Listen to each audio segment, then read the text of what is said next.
Oh, baby. Men pretending to listen, yet they are not listening. In marriage, your partner will annoy you. Time that issue the marriage, the friendship. Achanga kuona wa mama hivyo ati ako kwa nyumba amelala. Behaving in the same manner, different tasks. Like life skills. This thing called marriage.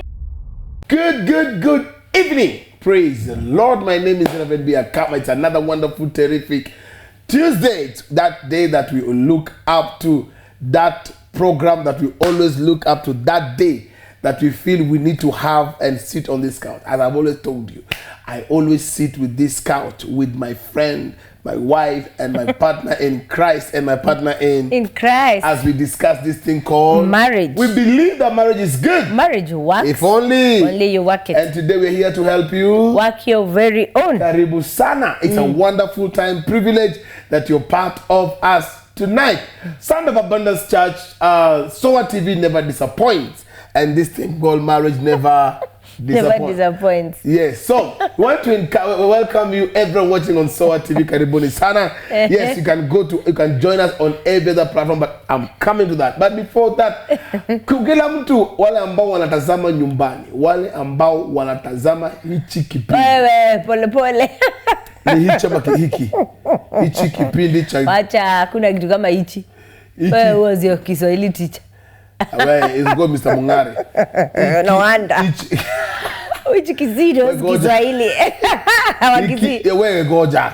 Hiki kipindi ambacho kinaitwa hiki kinaitwa. Please, English teachers, help me. Please. To English teachers. Let me welcome my friend, my partner in crime, to welcome those online viewers. Karibuni watazamaji wetu ambaye mnatutazama To watch katika social media handles zetu.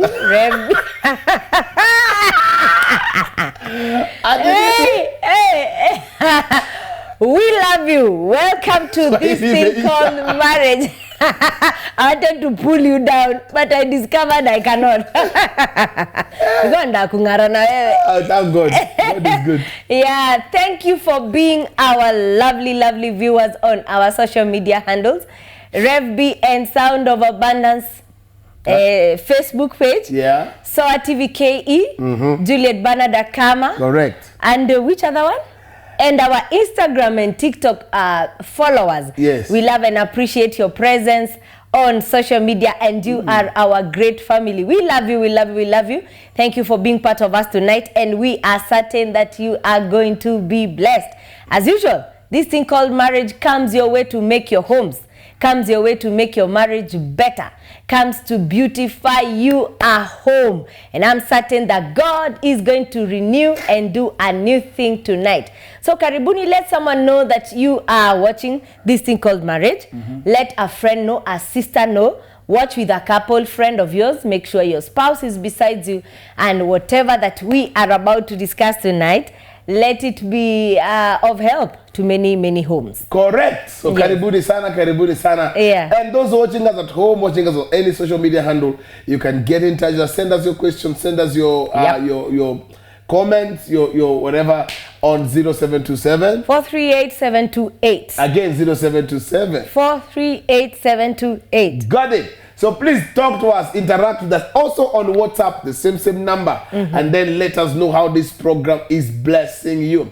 Please make sure if you know anybody that needs to hear this program, they need to be here with us. And as always, another beautiful Tuesday. We never waste time on anything else. We go straight to the point. And today's topic is the rising of single parents.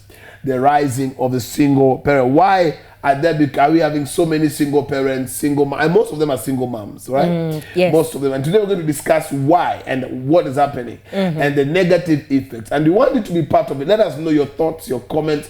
What do you think? There's so many single parenthood everywhere. Nowadays you come to church, well, what happened to their child? We had an issue, we separated, now we're no longer together, I'm a single mom or I'm a single parent. All these are happening and today we want to address them. And the truth is this: there's a rise of the single parent. There's a lot of single parenthood. Many people are raising kids by themselves. Yeah. But let's start from this point. It is not right. No. It's not right. No matter the circumstance, it's not right. Why are we saying that? On a biblical basis, it should take a man and a woman. And the moment the man knows I have impregnated a woman, he should be responsible. Yes. I think it is carelessness for a woman to go get pregnant and she has no husband. I think it's carelessness. And also, because even the children have a right of being raised by both parents. Yeah. But we will discuss some of that tonight, and God is going to help us. So let us know your comment, your thoughts, so we can be able also to dive deep and, get to be more vast as we can on this subject matter. And we're very sure it's going to be a blessing to you. Now, there are so many reasons, but before we go to some of the reasons, what do you think about single parenthood? Is it as a result of, should it be there in the first place? What I would say about it, I don't think there's any woman who sleeps and dreams of ever raising her children alone without the father. I disagree. Okay, sasa si yangu, si opinion. Sasa si ungoja hata mtu aseme statement kama full hivi ndio uweze kunini. So I don't think it's any woman's dream, or they ever sat down and wished, okay, that they would raise their children by themselves. Okay. For women kabisa, I believe it is the desire of every woman to raise the children together with the fathers. So for me, if I speak on behalf of the women, it is a circumstance that many of them find themselves in, which is unfortunate and not anyone's choice. Not all are unfortunate. Okay. True, I'm coming there. Unanikimbiza. Okay.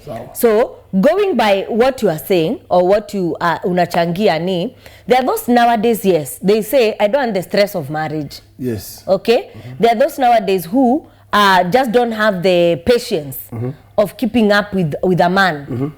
So they get to that point whereby very little patience of marriage or very little patience of staying together with the father of your children, or circumstances that find them in the having children and then awana patience yaku, just to make it work.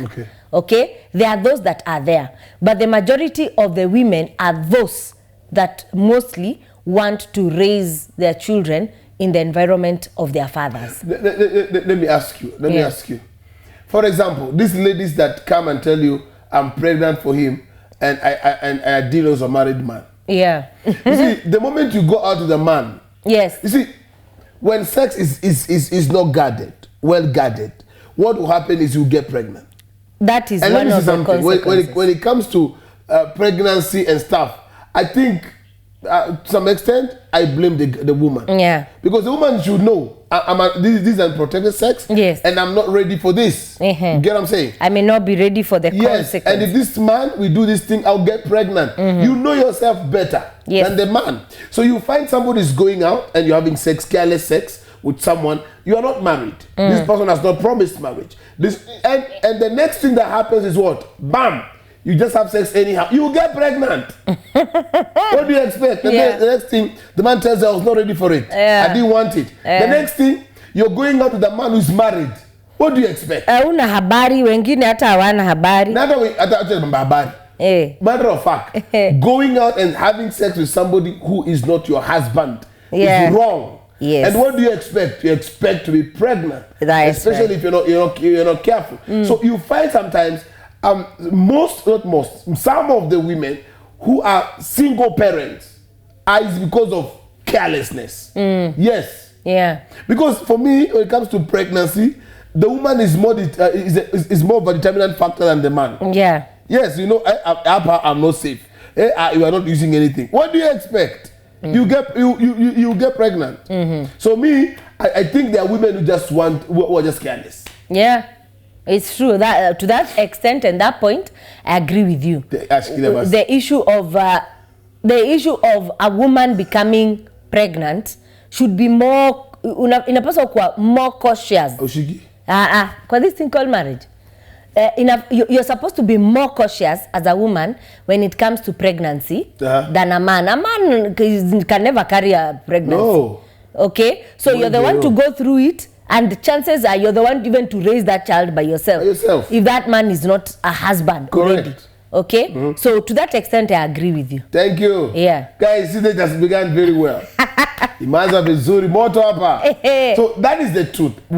For me, most of the single girls who are pregnant. Single parents. Yes.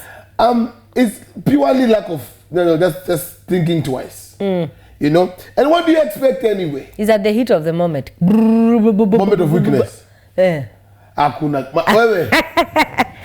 Your head must be sober. Yeah. Because it is bound to happen. Yeah, and it is a permanent mark. And then now permanent connection. You start pursuing this man to take care of the child. Child support. You know, and he was not ready. Yeah. That's so unfair. So I think in the first beginning, it is wrong for you to pursue a man or sleep around with a man and you're not married. Yeah. If you're not married, what are you going for? Really? What do you expect? Yeah. And you say, oh, men are players. No, you're the one who played. Nobody. Yes, nobody's. No. I cannot be and to that point, most men just run away from responsibility. We have already started touching on the points. Yes. So one is carelessness. One of the major reasons why people are single parents is carelessness. Very, very careless. Number one, yes. Careless. Someone say careless. Someone careless. Siwezi sema. Number two. Number two reason is divorce, breakups, physical custody, divorce and breakups. You know, you are living together, then you break up. You definitely raise a child on the road. It contributes a lot. That is why before you separate from the person you're with, you have to think of the kids who are involved. Yeah. Right? Yes. And that is what we had mentioned earlier. People don't have the patience of growing marriage. Okay? Yes. They don't have the patience of making it work. They don't have the patience of making marriage work. So they're selfish. Yeah. So kitu kidogo tu, I think I'm getting tired with this man. I think I'm getting tired with this woman. I think this is not the man I wanted to spend the rest of my life with. It ends up bringing divorce, separation. Okay? It goes there. It ends up bringing breakups. And the worst thing is, those two people who are adults have a little one that they're not bringing to the picture of how it would affect that child. Correct. So, and most of the time, the law is always on the woman. So by the time that child is 18 years, they have to be around the mother, sana. So who will end up being the single parent? The woman.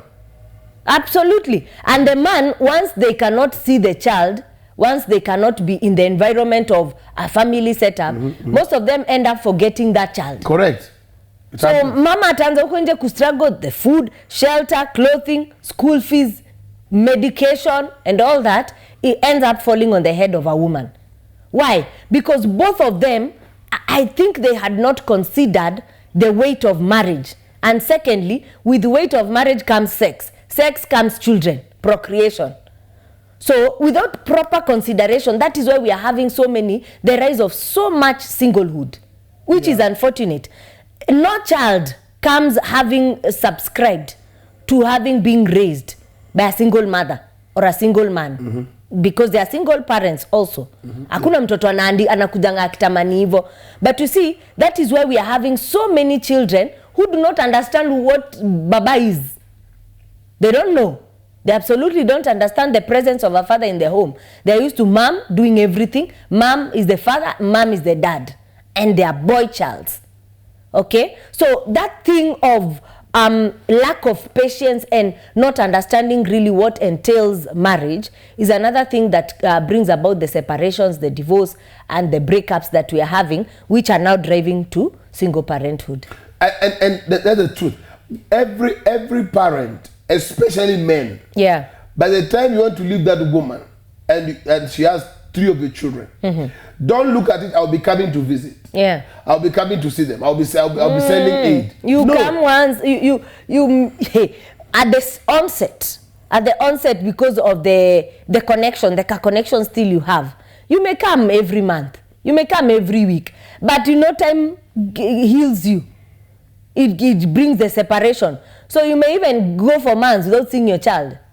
It should be this way, that every man, that once you have a family, you have a woman and has your child, it's your sole responsibility not to visit. You see what?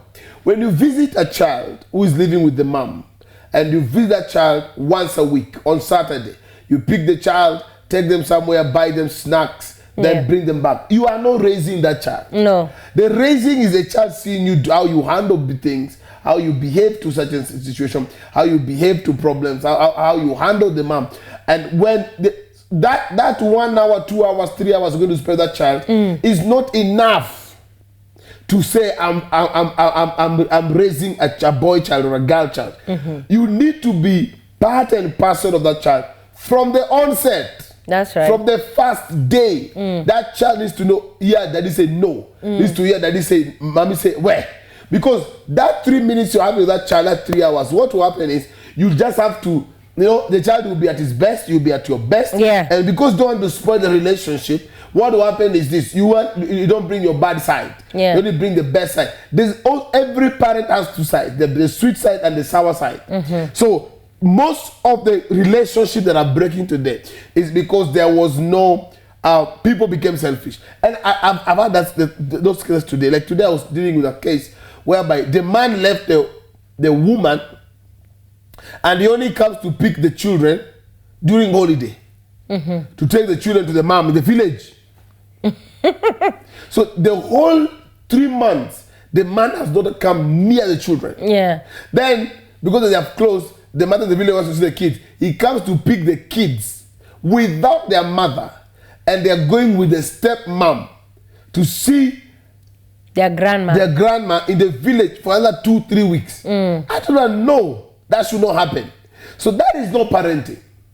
That is not parenting. No. So before you separate and you break up, know there are kids who are going to be affected terribly.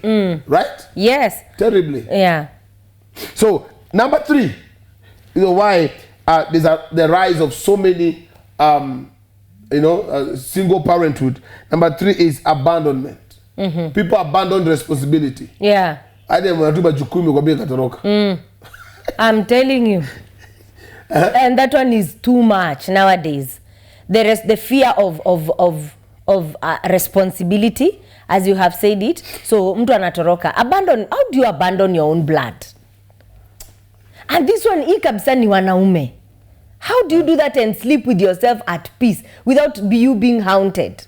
What you love? What you love them? That thing. What thing? That thought of your children are somewhere and you're not there, you're not taking care of them, and you live as if, kwanza you take another woman. It's absolutely inhuman.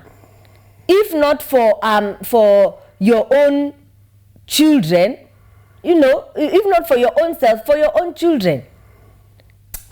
It is wrong. You should not abandon a relationship. Why do you abandon children? Why should you run away? You see what? Again, I say, it is irresponsibility. A lot of, you take in this beautiful girl and then make her pregnant. Then you take off. What kind of a human being are you? Where were you born? Will you come from Mars, Jupiter, Pluto, or where? Because that is wrong. And that thing is really affecting many, many homes today. A man just disappeared. One day the man just came and took the bag and went away. And you find him in another place, the other family. And even in that place, he's going to sire children. So he sires children there again. Will you be running? Oh, don't tell me, the wife is nagging. You have children. Try and make this thing work. Try and make it work. What is your reason for this? Let us know your reason. Also, I'm seeing so many texts are coming. Can I read one? Let me read one text here. Somebody saying, hey, hi, mom and pastor. I love watching this program. But Leo Menifikia, my wife left saying she wanted to be independent. To be an independent woman. It destroyed me, kabisa. She wants me to see them once a while. My son asked me when am I coming home. I feel like mimi ni mgeni kwao. Hadi I don't want to see them because it hurts. I know. Pole sana. Wow. Yeah, that one now that after getting children is when she realized she needs independence. What kind of age and era was she living in? She could have just been independent without her husband, because now she brought in the heart, yes, children and a man. That is wrong. Yeah. And why are you saying that now? It's unfortunate, and we are sorry about that circumstance that you are in. But for me, I would just request you to try and just go and see them. You know, piga moyo konde. Just beat your heart. You know, just go and see the children, because at the end of the day, they need you. Yeah, you don't want them to grow without seeing you. Yeah, it is hurtful, and I know the more you see them and the more you see her, probably you still love her. You know, it hurts more. Inatonesha kidonda afresh. But at the end of the day, for the sake of those children, appear so that they don't leave your mind. Yes. Just brace up, strengthen yourself, and go and see them. As atiambiwa once a week. Awaone once a week. Yeah. Yeah? Go and see them. If at least she has given you that room, there are those that now completely lock that door. Yes. They lock that door and they tell you, I want to be independent, and you cannot see your children for now. And for a woman to say, I want to be independent, yeah, I think the wrong influence. One, it could be influential, but there are those who are just like that. We want to be independent. The question is, didn't you know you want to be independent even before marriage? That woman is not correct. Huyo ako tu na zake. Ako na kitu. Yeah. No, kikana vizuri, she's not independent. She's depending on somebody else. Yeah. Another reason. So now you are spoiling instead of making. Sir, just keep on going to see your children. But we are gonna shida. But just try to win her over. Just go see your children. Yeah. Because out of sight, out of mind. Yeah. So try and go and still see your kids. Another reason that because I want to read another text. Another reason. Can I disagree with you a little on that? On where? On what you have said, that he should try and win the woman over. Don't try it. Why? Because you'll get hurt more. Sometimes the man wants family. The family is okay, but the woman has already asked for her own space, and she has moved. Remember, the man is hurting. For me, the only reason that should take you to where she is to see your children. This one, if it will ever flow in the future, is okay. But if you go there with the mind of trying to win her back, you may get hurt more. And that relationship with the children will be messed up completely. Yeah. Yeah. So for me, the winning over, as if it is meant to be, it will come. But the most important thing right now, make sure you see your children. It is more important. More important to be in their lives, even with the decision their mom made. God will help you heal. I wanted to read this this is FBA. Read this comment first. Which one? Down there. The Jackie Akinyi. Yeah. He says, single parenthood has also become a business, e.g. having 3 baby daddies, giving you 10K each. Then this settles your bills and thus no need to work. Very true. Become a business? Really? Yeah. Women, where are you going? How do you do business with kids? It's true. It's happening. Don't you? This is what I usually tell, especially married men. Married men, the moment you're going to sleep out with any woman, be very careful. Maybe they wanted marriage. Be very careful. Pana, uko married, unaenda kutafuta nini uko nje? You want to marry 10. I'm talking to married men. Before you go out there and start sleeping with other women, just know you could be putting yourself in another trap. Ndio hii. Jackie has said it. Most ladies nowadays, they've realized the good ones, the ones who knows how to take care, are the married men. So you find yourself, you're just there careless, partying as a man, piam. The girl comes and tells you, DNA inatoka copy, ni wewe, mtoto ni wako. Anakuambia now, excuse me, we have to take care of this child together. You have added on top of this economy na hii jua yote. You have added yourself another responsibility. Afadhali wanaitisha 10K. You know one that asks for 150. 150. A month. A month. And she has been eating it for many years. For years. Good years. Over 10 years. Yes. 150,000 upkeep. Hey, women. Oh. Yeah. And so you can imagine if she gets another child with another man, is another 150. Where does such kind of a woman need to work? But that means she doesn't care about the children. She cares about the children. No. Because the child needs to be raised by both parents. Yeah. And what her own selfishness, which I would look at, is she wants a livelihood, a certain livelihood, without having to work. As Jackie has put it, without having to work. That's a lazy woman. That's a lazy woman and a con woman. Yeah, that one. Using the children to con men. So the thing that I usually tell men, wajishike masikio hivi. Before you go and dip in a certain well, be careful. And you go and dip in that well without even protection. That's the child coming. Even you're just being too careless. Because nowadays wasichana wamekuwa wengine. Hey. These beautiful girls that you're seeing, they're out here for business. They trap you with one thing or the other. They give you a disease. They put you in such messes. Yeah? And then they change. That smile that you are seeing now when they need money. Unashanga uni nani? So you are like, she's always threatening you. I will tell your wife. I will send up photos of the child. So mwanaume anaishingi ameshikilia maini. Mwambie kafeme ni nini? At the end of the day, atasema, but still mtoto yuko. Imagine the kind of... You're gonna raise. Your wife will raise. Who? Who? Not you. Hey. No, if any woman that is brought for a child from... Apeleke mamake ushago. Hapana. Apeleke mamake ushago. Bwanako. Bwana mgani? Aliniambia akienda kukula huko. Kula alienda kula alisema. Hapana. Mistakes happen. Kana eza chapanisho na ukuta kaanguke kakufe. Wapi? Ati kana kuja wapi? Hapana. For the love of children. Which love of children? Which love of children? Imagine 10K will be going. Mama nyumbani. Hapana. Hiyo 10K ukienda kujibamba, you should have thought. Hiyo 10K irudishe kwa nyumba pande hii. Irudi kwa shosho huko. Hapana, irudi kwa nyumba. Kuna any woman that, unless you have 10 hearts, very big, joined together. Ladies, I advise you. Instead of your husband being under pressure and is being used. Ebu talk to the man of God here. What is your comment? Until your husband goes out there, gets a woman pregnant. It was a mistake. Ngoja. Gets a woman. I want to hear the backup of women. I must make them understand. Hakuna understanding. Si ugoje kwanza nipeane the question. Ngoja kwanza nipeane question ndio wanifeel. Akina Jackie na akina Lizzy, everyone on social media.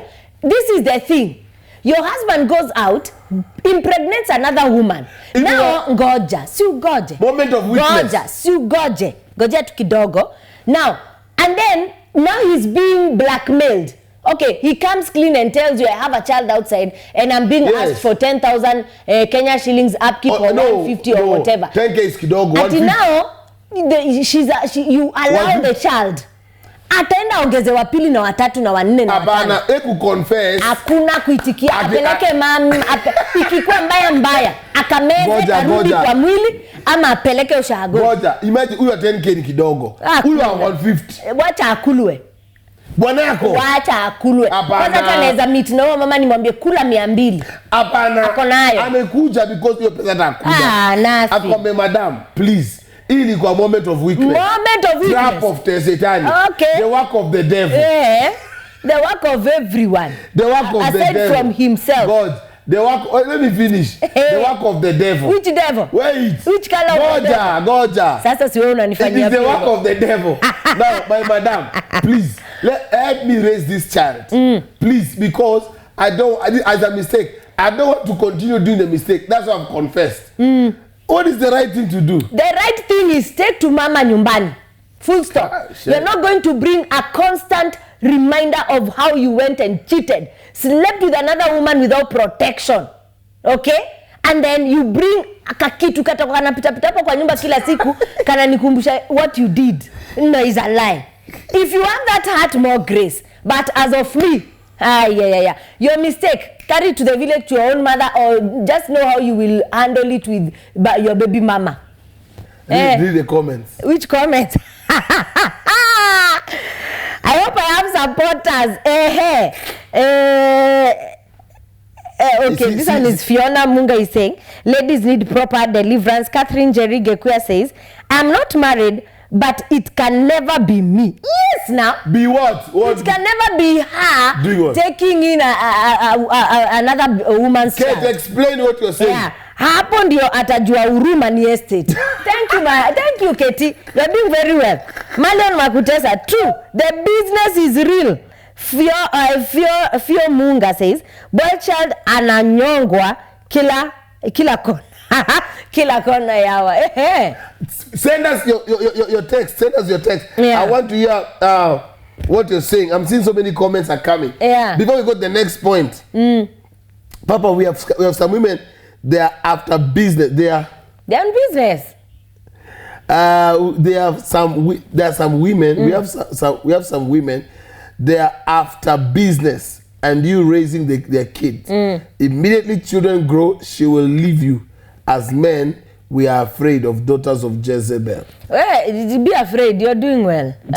You're good. Don't be careless. Don't be careless. Be afraid. It's good. I want to read this, but let's maybe go to the next point. Yeah. But still, I want to get your comment. Where about Konyumbani? You can use the number 0727438728, both on WhatsApp, both on message. We want to hear your thoughts on this. Somebody are going to be a Paul to any or a little boy child. Okay. Anyway, point number 4. Yeah. Number 4. Yeah. Why there's a lot of single parenthood. Yes. Number 4 is becoming widowed. Death of a partner is common cause of single parenting. That one is understandable. If a parent dies, a spouse dies, then to that extent, you can raise your children by yourself. Yeah, because somebody is saying it's allowed. Praise God, Rev and Pastor. I'm single after separating with my hubby. Yeah. And they died a year later. It's now 22 years and I haven't found a man. I have a calling in the house of God. Is it right or wrong to marry? Mary from Kisumu. What do you think? She can marry. She's a widow. Yeah. And the husband died. She has all the room to start all over again and have a relationship. You're good. You're good. If you get a good man and you do your due diligence, because nowadays due diligence is not only on land, do your due diligence on even that man. And I think due diligence will be done more on women. Wacha nikwambie. Due diligence inafanywa wa baba ndio wanachangia hii single parent. Due diligence ni baba. Kwani hao biashara sio biashara ni maisha wanataka soft life, so hawataki kwenda kufanya kazi. Lakini due diligence ile inachangia single parenthood. Ni hawa hawataki responsibility. Kama unataka single soft life, jipange. Enda kwenye kazi. And I'm telling you, those that are doing that, they are not going for broke men. They are not going for broke men. They are going for men who are driving good cars. They are going for men who they know their offices. It's wrong. Wanajua their biasharas. They even probably know their turnovers monthly. Anajua bas. I have hit the jackpot. Huyu nitamshika na mtoto. Huyo hakuna. Tell me if a man can be able to take care, he has a home. True or false? True. The man you're talking about, huyu wa 150 akona kwake na anapeana upkeep ya 150k per month. Is that a broke man? No, he's not. He's not a broke man. So that lady probably knew what she was doing. Me, I will advise men who have sent a child outside, come clean with your wife. Your wife is the best. Talk to her nicely. Yes. Mama, 150 is a lot. 150 can take care of the entire house. Okay. Or even 30. Are you serious about that thing? Yes. No. Go tell your wife, confess. Bible says confess one to another and you'll be healed. Utapona. Hiyo siku akienda huko, si angemwita waende wawili. Ilikuwa mistake. Mbona mama hajaikuwa na moment of weakness? Mtu akiteleza anguke. Akiteleza akianguka abebe msalaba yake huko. Hapana, mtu akiteleza mnamuinua. Remember that the other day here in church, you prayed for two women that they are sick now, that they were brought for ugonjwa by the spouses. The spouses. Imagine if it is ugonjwa is worse than a child. Sidio? Yeso kama with a child, ugonjwa na ugonjwa, ugonjwa na mtoto. Na reva hapo kabisa pana haiwezi kuitikika. Iwezi itikika kwa hiyo nyumba. That child will bring more trouble in that house than there's no trouble. The child is innocent. The child is innocent. The child is innocent. So the parents can handle him uko nje. The man has no money to scatter in two houses. That is why mtoto umsaidie kulea. Moment of weakness has consequences. Yes. Moment of weakness. Men, it talk has to me. consequences. Wanaume, please. Hakuna. Hebu tume SMS 0727 hakuna kitu kama hiyo. 728. Mtu akianguka anainuliwa. Na mtu makosa ni makosa. Ikirudiwa ndio makosa. Makosa si makosa mpaka irudiwe. Makosa sio makosa. Kwa mama na mkwe na roho ya Mungu, roho wa Mungu. Yaani mtoto ni innocent. Thank God.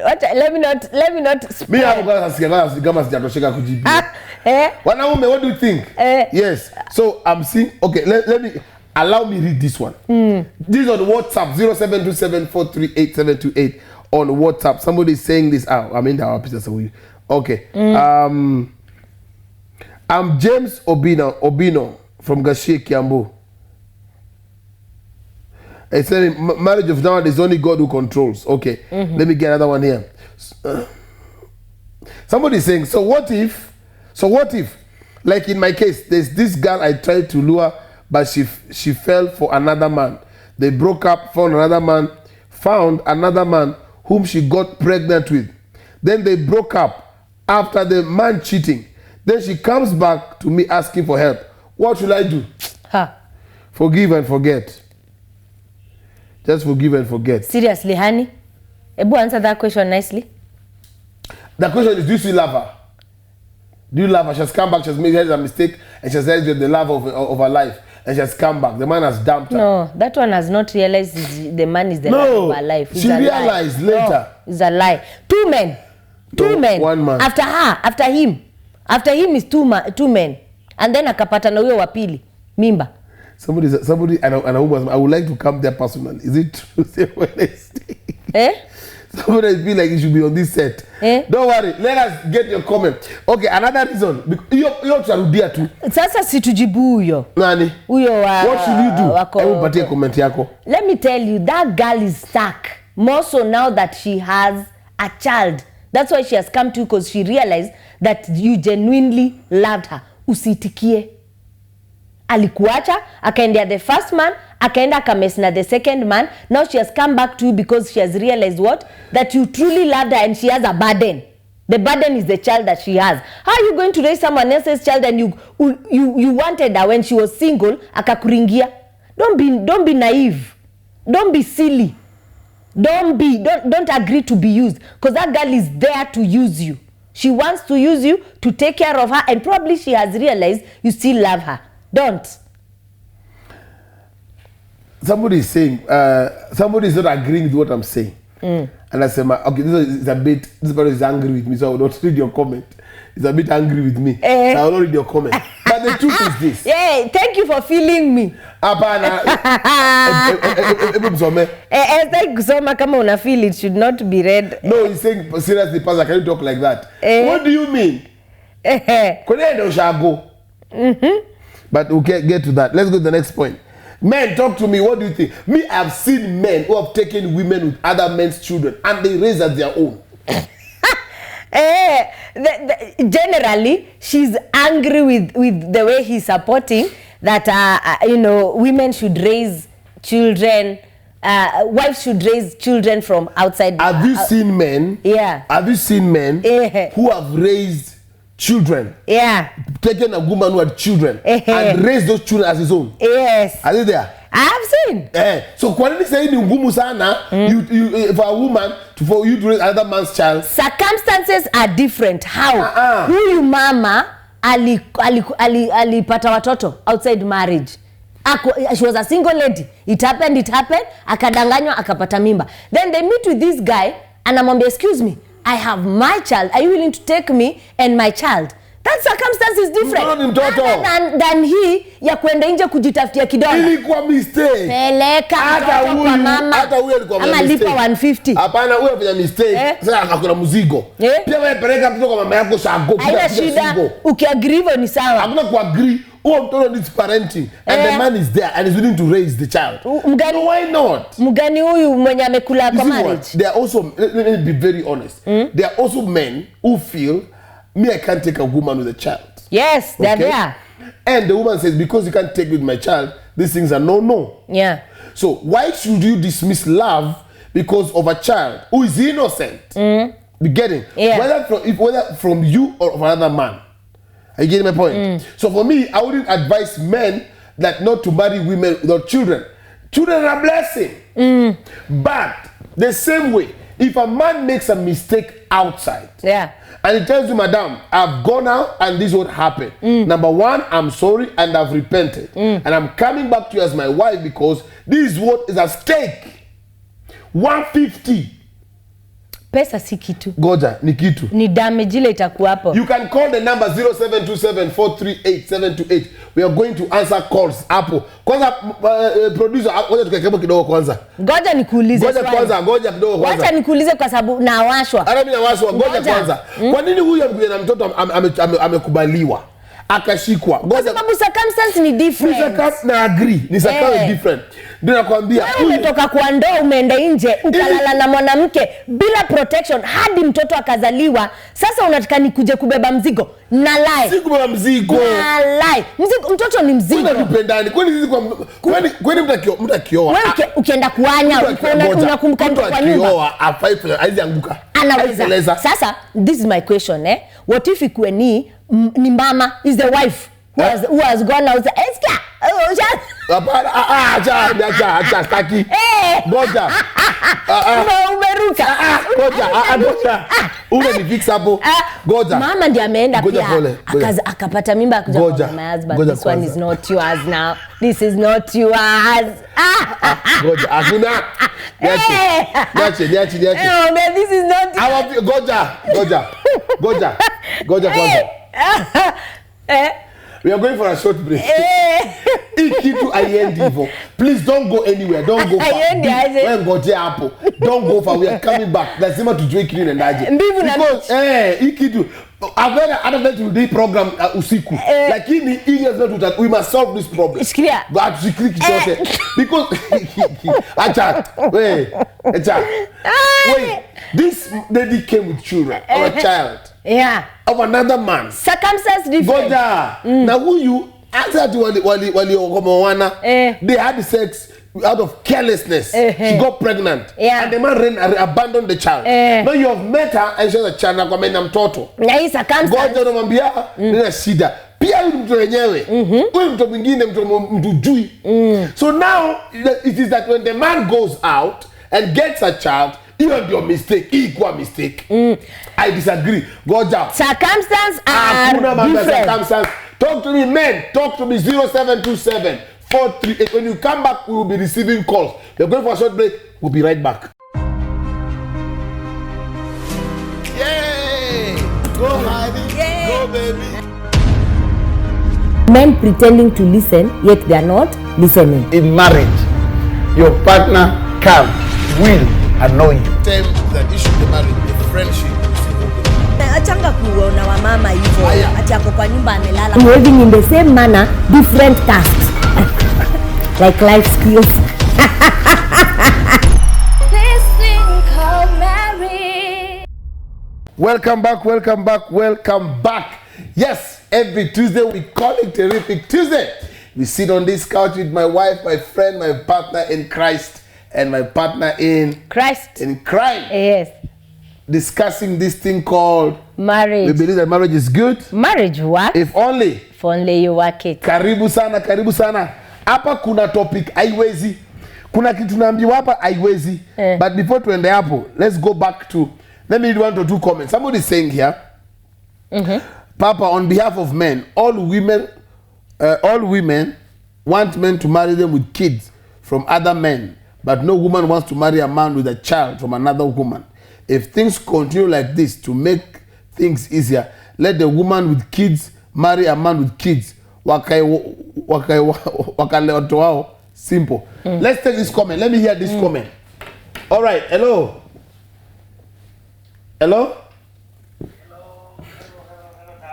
How are you? I'm fine, Pastor Dennis, sir. Yes, Pastor Dennis. Yes, Talk. I think you are right, and also Mom is right. Where? On the issue about the child. Okay. Because I had a member. Okay. That they had quarrels at in their marriage. And the wife left. Okay. went and rented a house somewhere. All right. Gotten a man, and then he was like a sponsor, like something like that. So when she gotten a child, the man ran away. Okay. And she was in a trouble somehow financially. Okay. So the people that knew the man came and told the man, your wife is passing through challenges. Okay. So the man came to me. I told him, if you love her, go and take him to your house. Okay. So the guy decided to go, take the wife, take the child that was not his, and the woman has undergone the CS. So the guy tried to do everything for that lady. Okay. So I think a child has like we are saying, the child is innocent. Yes. And mom also, like the way she's saying, it is also hard for a woman to take in a child that a husband has misbehaved somewhere. So what is your thought? I think the child should be left aside, as you are saying. So what is your take? My take is that let the child be left aside on the issues of between the father and the mother. Okay. Okay. Yes, sir. All right. Thank you. Thank you, ma'am. Talk to us. What do you think? Lady comes with a child. The man takes care of the child. She has gone out misbehaved. She's struggling. The man takes her with the child that she has come with. Then the man goes out and messes and comes back. Na mama anasema hapana. Hakuna kitu kama hiyo. Wewe una personalize kitu inakani kama it's against men. But the thing is very different. Different in what ways? What we are talking about here is there is a single lady somewhere who by chance got pregnant. Okay? And it never worked. Yes. Okay? Go ahead, yeah. It never worked with that other relationship. So this man comes and likes the lady. Then the lady says, as you see me, I'm a mother. I have one child. Yes. And the man says, no, there's no problem. If you have a child and it happened and where is the father of the child? They discuss everything broadly. And the relationship continues on. Okay? When nitakuchukua na nikuchukue na mtoto wako. That circumstance is different than when a man marries clean, a woman marries clean, they get clean children, I mean children in a clean marriage. Okay? Then mwanaume in his moment of weakness as you're trying kuwatetea, anaenda huko nje, anapatia mwanamke mimba. So where I am disagreeing with you is it could be a moment of weakness. That is his moment of weakness. Is seen he has got to deal with. Okay? Even the marriage is at stake at that particular moment. Now, adding salt to the wound, is you saying that sasa because the strange woman or the baby mama is now starting to demand money, is you saying that now the child should come and live with? It's like enforcing a strange child in a marriage that was clean. You've brought the whole pain, the whole reason, you know, everything in one picture in the house. Ampe chakula, change diapers for instance, tafutie school uniform and all that. That's too much. It's too much and it's unacceptable. In that circumstance, if that child, you need to have it taken. If the woman will be okay to take, any woman, ni sawa. But any woman that will refuse to take such kind of a child, I cannot blame them. Apana. I will not blame them. This is the last one. We go to the next one. Mtoto apelekwe kwa nyanya ama wacho na mama yake. Mama can goja. This is the last one. Then we go to the next one. Hi Papa and Mama. A friend of mine akapea Mboch ball. Okay? Mboch akaanza blackmailing. The guy 50K every month or else I'm the wife. Alikulwa do hadi akajua chiwawa. Akajua chiwawa ya nje ni sumu. The guy asked me for advice. Told him mapema ndio best. Okay, ambia wife this am happen. That's what ili happen. Na Mboch akona ball. Ukweli umweke huru ama aporo zaidi. Ambia wife. Yeah. Ambia wife achukue mtoi. But wife achukue mtoi. 50,000 ni mingi sana. Uongo. Hakuna mtoto anachukuliwa mahali. Wamama. Wacha ukule hiyo 50,000 mpaka uamke. You will never again do it. Somebody say, no way. Children of side chicks should not be let in marriage life. They cannot enter. They will spoil the marriage life. Yes. So deal with them outside the picture. I disagree with you completely. Mtoto wa nyoka ni nyoka. Hakuna nyoka hapo. Mamake anze kumtumia pia. God just scare. Nyoka ni nyoka. Hello. Yes, it's Pastor Dennis again. Yes. I'm asking now. Yes. Look, you are pinning on us so too much. My question to you is this: look it in a context whereby the conjugal rights in the marriage are not there, and the man is feeling like now, perhaps I go outside to satisfy myself, then I come back. So in that scenario, what happens is that the child be in between. You see, okay, let me answer you off call. Just listen to the answer. The thing is, conjugal rights or no conjugal rights, God does not allow any man to go out and cheat on his wife. No reason allows any man to go and cheat on his wife. Not one. Hakuna hata moja. Whether conjugal rights or no conjugal rights. The thing is, it happened and it has happened. Carry your load outside there. Unaitishwa 50. Yaani ulibwana kunaambia hivyo. Sikia, anaitishwa 50. Hata naweza ambia dem itisha 70. 70 kuna watoto.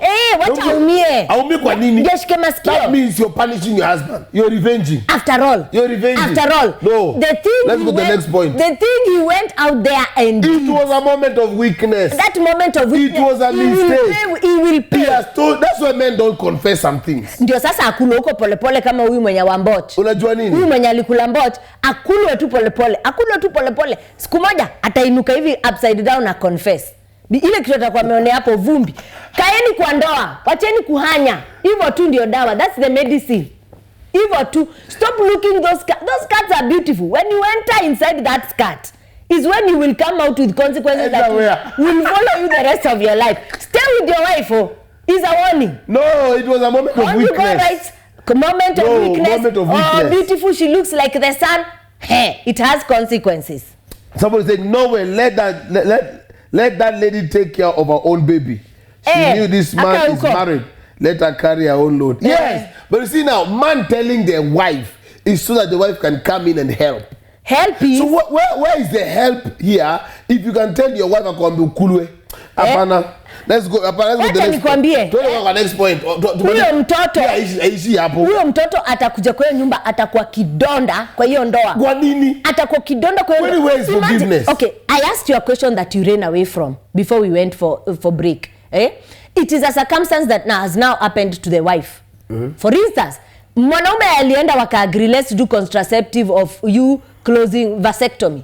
Okay? The man knows I cannot sire children. The woman goes there and plays kalongolongo and comes with pregnancy. Si lazima ajiseme? Yeah. My husband, it happened, it was the moment of weakness. We had gone for team building.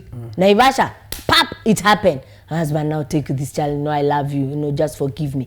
Talk on that context. Man, take the child. For marriage sake, for love sake. It was your wife's moment of weakness. Now, that moment of weakness, you will be seeing it in the house every day as it grows until it is 18 years. You see, it's your perception. No, I mean... You can decide to see it as that way. Wacha No, I'm being very real. No. I am being very real. The woman has... See what? You cannot tell me... I'm not seconding people cheating or people falling. But I'm saying this. Something can happen. Somebody can fall, literally. Pana. It's good. David was married. David, the Bible was married. He saw Uriah's wife and he slept with her. David had a wife as a king. David took the child. The mother of the child was there. The thing is this. In marriage, you see what? If we put it like that, it means in marriage, people cannot fall. It's a lie. People can fall. Things can happen. But when the consequences come, is when you realize it was not only falling. That is why now, as a couple, you talk it out. You build it together. Yeah. And just to my wife, my husband, it's true, I've been careless, but this time it happened.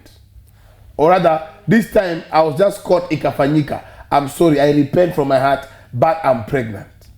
And I wouldn't want to let this child be raised. I believe you can be a good father to this child.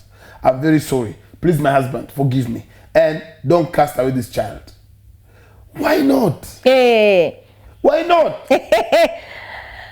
On the man's perspective, why not? What has the child done? You can't tell me. It is not what the child has done. It is wrong to assume. It's wrong to assume that nobody can fall outside marriage. That's why now marriages are breaking, because once you're married, you're not given a room. Skia, your room. The devil can tempt anybody. Sweetheart, the devil can tempt everybody. Yeah. And what you're saying is very true. But this is the point, okay?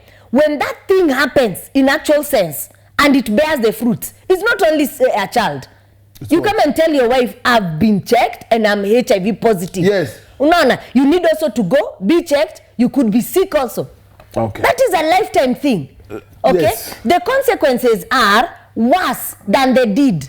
Which is falling in a kimazoea, falling. Everyone, my wife, I fell. My wife, I have been falling. My wife, I'm struggling with this thing. Please bear with me. No. Watu wapigane na vita za sexual sin. People should fight with them. It's not easy, but it is workable. When God put it that you should have only one wife, he knew it is possible. A righteous man can fall 7 times. He knew it is possible. Okay. Jeff Machepe is saying, after mimi my wife ametoroka home. Okay, pole. Pole Jeff.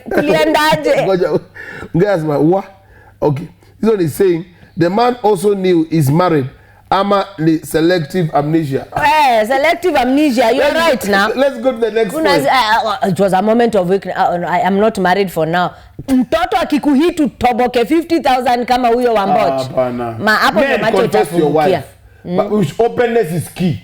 Openness is key. And forgiveness is very important in marriage. Yeah, and forgiveness is there, but let that not reminder of that forgiveness. Mama, today I disagree with you. No, Mama, I disagree. But let's go to the next point. Hakuna kitu kama hiyo. Kitu kama hiyo iwezekani. Hapana, mimi I disagree. Hebu tuende kwa the next point. Tuende kwa next point kwanza. Tulale hapo. Kwanza. Next point. Yes. What is causing the uprising of singlehood? Single parenthood. Sasa unasikia nikaa karoga kona uzito. Tunataki ndo jambo leo. Dostaki. Don't worry. But wacha nikwambie. Mama, put us on the next point. Let's go to the next point. Capacity to carry some things. Hakuna capacity. It's different in the hands of everyone. Yeah, somebody can fall. When they fall, you forgive. Forgiving is there. Others even as you're forgiven by Christ. Okay, let's go to the next point. Right? I know ladies, you don't like me, but it's to Samea. Forgive. Samea ni sawa, but mtoto akae huko. Amaende kwa nyanyake ushago. Mama yake. Mamake mgani? Uno mama yake. Mamake mgani? Mamake ni huko nje. If you can adopt a child, can you raise another one? Adopting is different. The next point. Jumaneno. Kwanza issue kama is a kaisha sahi. The next point. Mtu anaumwa. Anawasha. Wacha nikwambie. Msalaba wa dhambi zako beba peke yako. Yesu tubebe msalaba. 50,000. Goja. Nani tutakupa na umia? Wacha waumie, si wewe ndio unawaumiza. Sima ndio yeye confess peke sawa. Wewe confession yako. Beba consequences. Twende kwa next point ndio maneno. We said why there are a lot of single parenthood. We said one is what? I can't remember. Yeah, negligence. Negligence. 2 said divorce. 3 we said abandonment. Yeah. 4 we said becoming widowed. Or death. Yeah. 4 is 5. Yes. 5 now is domestic violence. Yeah. Now, one thing about domestic violence is we don't condone. Absolutely. Why are you beating a mature person? Lakini pia mama anaanza kwa mdomo. Ayo mama. Wamaanza kwa mdomo. Yes, it does not allow mwanaume kurusha ngumi. Kapigana na wanaume wenzako. Haina shida, punguza mdomo. Jua huyu mwanaume unaongea naye. Let me be honest with something here. You see what? You must know your capacity. As a you both as a woman, as a man. You must know where you get to your limit. Yeah. You can't be insulting a man after make a sura hapa kupiga coffee. Is coffee itaingia hapo nayo ni kweli. You see what? I usually tell people like this. When it comes to an argument in the marriage, a woman must think if hapa, I calm down. I'm the wife. Yeah. Here hapa mtenyamate mdomo. Because a woman can say one statement that will swallow the 1,000 words the man have said, that will trigger certain anger in a man. Domestic violence is not permitted. A matter of fact, if you're in a marriage that is so abusive and very violent, you need to check out. Yeah. It's not right. And partly, many women have run away from their homes because of that. Yeah. So they end up raising their children alone. Yeah, and it is a contributor. Another one is rape. Rape has made many women raise children by themselves. It's a bad ordeal. Yeah. It's a bad thing. Yeah. But it has really brought a lot of single parenting. Yeah. So it's not good. Yeah. Then number 8. What should women do to curb themselves against rape? Because nowadays there are those things that are triggering that rape. Dress code. Hey, it's true. Being late out in the night. Gisting with the man. Too much gisting with a man. You're flirting with the man and you know you don't want to sleep with him. Yeah. Takushikana nguvu. Na sema umeonesha mapaja yote nje. Na kukula fare. Yeah. Kukula fare. Akutalipa. Yeah. So these are some of the things you need to avoid. You really need to. Yes. You really need to. The other thing that causes the rise of single parenting is childbirth by a single person or single person's adoption. You know, child by a single parent. Maybe you find that somebody goes and adopts a child. Yeah. By herself. Yes. You know, she said to me, I don't want a husband. I just want to, you know. So as she said, the case whereby a lady just absolutely just tells a guy, I don't want any commitment in this relationship. Yes. I want you to help me get a child, and that's it. By arrangement. Yes, there are those incidences that are happening nowadays. Ladies they can take care of themselves. They just want a man who can help them get children. You got to. All right, we want to rush through this very fast. Yeah. Maybe we'll take 1 or 2 before we come to the close of the program today. Yeah. Negative effects of single parenting. Yes. There are effects. There are negative effects to that. Don't be so joyous at being a single parent. It's not a good thing to be happy about. It's not something to celebrate. Oh, I'm raising my kids alone in a man. It's not something to, to joy, to celebrate. Because it has its own effects, its own, what do you call it? Negatives. Yes. And one of them is financial troubles or financial constraint. Yeah. What mostly happens is when there is single parenting, you discover you're carrying all the bills by yourself. That can be troublesome. Yeah, it is troublesome. And that is now what is prompting some ladies to now start demanding money. Or work long hours. Work long hours is okay. But now it makes them now become con women. For instance, they realize, hey, this thing is heavy on me. I need to put a demand on this man. You have to take care of this child. So to an extent whereby 50,000 per month, 150,000 per month, 10,000 per month. Okay? Because the weight of money, a child is not easy to take care. Yeah. There is food, there is clothing, there is shelter, there is other things, and school. Okay? So at the end of the day, on one parent, it becomes heavy. When both parents are there, one is a saidiana. Two. Yeah. We advise that you should do your best to raise your kids, the two of you. Yes. The load becomes lighter when both of you are involved. The second thing that happens negative of single parenting is what we call low parenting qualities. This is the naked truth. You can't be a mother and be a father and be perfect in both. No. You can't. You can't be perfect in being a man. And you see what? A time comes, and this is why now I want to talk to sisters, even men. There's a place you get, or your children get to, that the voice of their father is key. Matter of fact, they say a child born in a father-mother kind of environment, they tend to have a better growth than those who are raised by single parents. It's somehow disadvantage.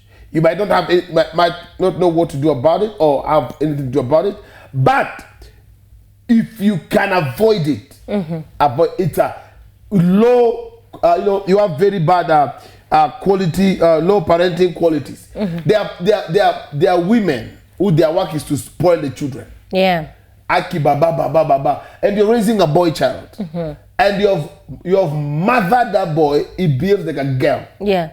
And I think partly that's where this men behaving like girls comes from. Yeah. And it's unfortunate. First of all, personally, I'd like to uphold the effort most single moms are doing to raise children. You're doing a good job, absolutely. But if you can avoid it, that one time that it went wrong and that child came, the child is a blessing. We look at it as a blessing. We look at the child as a blessing. We are not condemning the child being in your life. But the right atmosphere of that child to be raised in is an atmosphere where the father is there and you also being there. So it shouldn't be a mistake that you repeat a second time or enjoy being in that state. If you can reconcile with the father, if things can just be mended and made, if that mistake cannot repeat itself again, you have a second child out of wedlock, better. Okay? We're not condemning single moms. We're not condemning single fathers. Circumstances definitely found you there. And there are those even who are choosing to be in those circumstances. Like the last point we have read, those who choose to be single. So, but at the end of the day, if it is something that you can avoid these things that I'm seeing people doing on social media. These things of come, let's come and try. If it works, it doesn't work. It definitely will not work because you've not seen it working. Correct. Okay? And that is what many people are doing. Especially these people that are very much in the limelight. They are being called celebrities. And many girls down here are following these celebrities, following the wrong thing. I think it's the high time you open your eyes and start doing things the right way. So, at the end of the day, if you can avoid it, get into a marriage setup that is a marriage setup. Yes. Okay? Very important. Walk down the aisle, see his parents, let him come and see your parents. Olewa vizuri. Then get children in such circumstances and pray for your marriage that it stands until you raise children together. Okay? That is the best advice. That's the best advice. Advice possible. But if you find yourself as a single mom, don't go again getting a second and a third child as a single mother. It is not a trophy race. That so and so Sister Eunice is a single mom, she has even 4, so all of us, like another single woman is always clapping for herself, and she's a celebrity, quote unquote, that she celebrates having raised children by herself. So single moms are looking up to her and thinking is a good thing to do. She has more than 3 children. If I mention her name, there's no she's well known. There's no need. Yeah, if you made a mistake, let me call it a mistake once and got that one, don't make a second mistake, a third mistake, and then continue raising children without their father. Is not the right way. It's wrong. It's not the God-ordained way. And then the truth is this, that child will not grow proper. Yeah. That child will have a deficiency. Because you can't be father. Yeah. That is why if you find yourself in that kind of situation, especially if you're dealing with boys, and most mothers have a tendency of spoiling. You know, mothers are soft. No, it's wrong. Because what? It will cost that child in the future. Yeah. Itabia tunapata siku kwa street, boys kissing boys. Say that tunapendana. Kwa kuna wengine anatafuta. Maana wapata viboko. How can a boy say he loves another boy? Na wanafanya kitendo ya ndoa. Yeah. Look at those boys very, very well. They were raised by single moms, and at some point they got off. So you find this kind of children, check very well. Some of them were raised by single parents. Hello. Okay. Hello. Hello. How are you? I'm fine. Welcome to the show. What's your name? My name is Sophie. Yes, Sophie. I've been listening to your message even today. Okay. Yeah, but now you are saying that being a single parent. Uh-huh. I'm a single parent of 3. Okay. I raised them by the grace of God. Yes. And I wedded. Mm-hmm. After wedding, my husband left me for his secretary.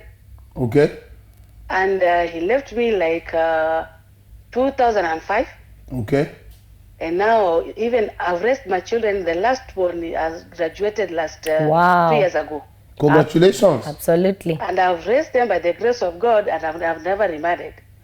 That is... So where is my wrong? Where is my wrong? I just had to raise my children. Now, on that platform, you don't have a wrong. No. The man walked away. Yeah. You know? Yes. You don't have a mistake there. Thank you for calling. Thank you. For such a lady... She has no wrong, She has no wrong, absolutely, because the husband left and she had no choice. Yeah. But we have these ones who choose to do so. Yeah. You know? Yeah. They choose to be single parents, or they just went about playing about with men and they got children. Yeah. Those are those we're talking about. There are those by circumstance. Your husband passed on, or you know, your husband left and you left with children. Yeah. And you have to raise them. You have to raise them because there's another way. Yes. You know? But there's these other ones who are more. He went with somebody's husband. Yeah. Then the man now has left out the children. That is wrong. One thing about single parent, and even this still be my advice for those who have children, even if your husband passed on or your husband left you, right? You've raised them. There's a point, there's a place in that child's growth. They need a man figure. That is the naked truth. There's a point your son, no matter how good you are or strict or the better life you've given that child or good education, there's a point that child will need a man figure, a male figure. So my advice would be connect your sons with their uncles, somebody they can look up to as a father, somebody who can tell them no this way. Why? Because there's a point, it will get to a point that you as a woman, you might not be able to tell them anything. Not because they disrespect you, it's because according to maturity and growth, they need another stronger voice, especially to men, to boys. Two, when it comes to girls, what happens is they need to feel the affection and understand love through their fathers. Fathers tend to, exuberate love to their daughters. Daughters learn how to love or how to be loved through their father. And boys know how to love by them being close to their mom. So by how you treat your wife and how your wife treats you, the children know how marriage should be. But boys learn love, how to show love from their mom. They know how to be tender and to be nice. Girls know how to be treasured and to be taken care of by men. So that is when they get married. So at the end of the day, being a single mom, it has its own disadvantage in terms of upbringing, raising. So we have women who just spoil their children. So these children come to a point by now they are no longer, for lack of a better word, they become weaklings. So there's a reason. If God has helped you, you've raised them better. We thank God. But still, so that these children don't grow, one-sided, get somebody who can be a strong voice in their lives. Yeah. Yes. All right. Maybe the last point, then we come to the close because of time. Maybe one more point, then we come to the close. And probably we'll continue with this next week. Yes. Second part of this. Children after divorce. That means what? Like, if your reason for single parenting is divorce, your children will also suffer from adjustments problems, or may have the feeling of being ashamed. Or your parents left. Or your father and mother could. That kind of shame can come to them. Yeah. So there's a certain shame that comes to children once their parents have divorced. Yeah. So it's some of the effects that will come on the child when the child is, and then sometimes even they themselves, because it's a spirit also, it can follow them. So you find also your daughters getting children out of wedlock because it's a pattern that's already been created in their homes. Yeah. It's true, and it happens especially in schools when maybe their friends are being visited by both parents, and this other end is only the mom who comes, mostly single moms, or it's only the dad who comes. So that adjustment after the separation can be negative on the children. That's exactly self-explanatory. They go through their own things. That is why if you are a single mom and you're raising single girls and single boys, you should get to inquire what they go through with their friends. Correct. Yeah, because there are those who are ever complaining or ever finding issues around their friends, being bullied, being, you know, brought down. Why is it that we've never seen your father? And that time even he doesn't know the answer. Yes. Okay, so it's a negative effect that comes about by single parenthood. Yeah, by the children not being able to adjust. Okay. Yeah, to the divorce and the separation and everything. Correct. Yeah. Thank you for joining us. It's just a wonderful time we are having here. Please, if this, we hope you got blessed, you got something. Just before we close, what are your parting shot? Oh, my parting shot is on single parenting. On single parenthood.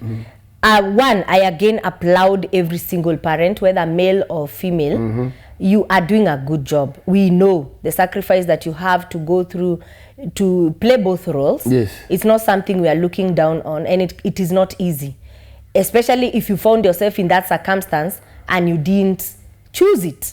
Okay, so but my thing and my parting shot is to the singles who have no children yet. Don't enter into a relationship when you're not keenly looking at the consequences of that relationship. Every consequence of sex, unprotected sex, is disease or children. So when you're doing whatever you're doing, be cautious. That weak moment is there. But you need to be careful. You shouldn't be entertaining the weak moment, the moment of weakness. Or I just was having fun with my friends and it happened. No. As a lady, as a man, you should always be guarded. Okay? Don't allow excuses that will put you into a forever challenge. And this one absolutely goes to, especially to men. So single parenthood, if you're there and you're managing it, we are clapping for you. God help you and God give you more grace to continue doing that job very well. But for you that is a little bit careless and reckless with your life as a single man or as a married man, you're just playing with women and you are expecting nothing will happen, be careful. It's not a good environment to raise your children in. It is also not a good place to find yourself in. These drangles in the courts and all that, send upkeep. The child is sick. Oh, do you know what we go through in the night? Do you know what I go through to raise your child by yourself? That triangle is not good.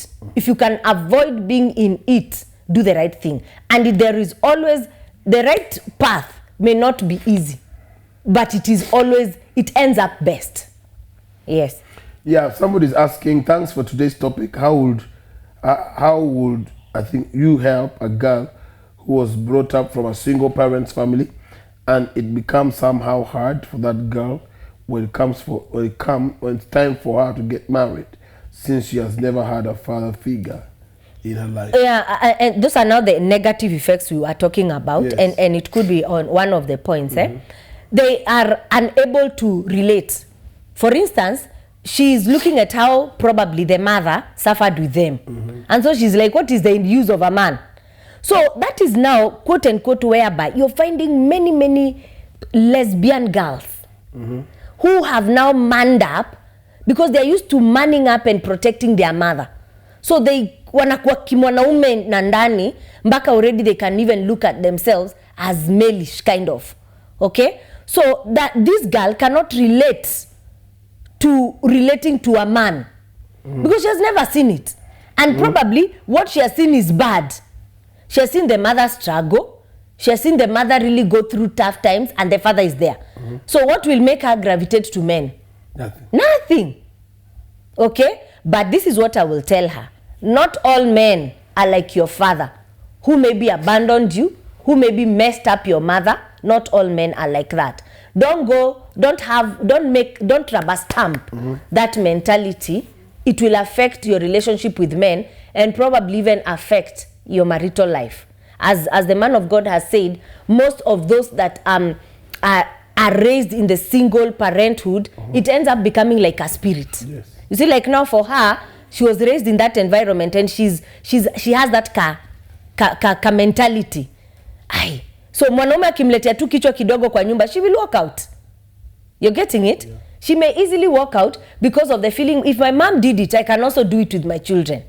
So it does not, what happened to your mother and what happened to you as the children does not have to be your experience also. You can change it, you can break the pattern, it is workable. Our own is working. Yeah? If there's an example you need to look at this one and the ones that are practical, the people that are close to you that their marriages are working. I'm sure you can lack 2 or 3 that you can emulate. So just change your perception. Marriages work. Yeah. Wow, it's a wonderful night. What I would say is marriage is for 2 and children is a blessing as an addition. So every parent, every man, every woman must play their role in the life of the children. You should not permit your children to be raised by nobody else, somebody else, or be raised as single parents. So we will not conclude today because we are coming with the second episode of the part 2 of the same topic. We're going to go, how do you handle this? How do you come out of it? And so we'll be discussing it further with you next week. God bless you, keep you, and we know that your life will never be the same again. Your marriage, your life is going to be better every day. God bless you, and goodbye, and have a good night. Yay! Go, honey. Yay. Go, baby. Men pretending to listen, yet they are not listening. In marriage, your partner can, will annoy you. Tell that issue the marriage, the friendship.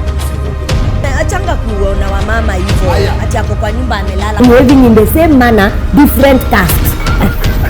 Like life skills.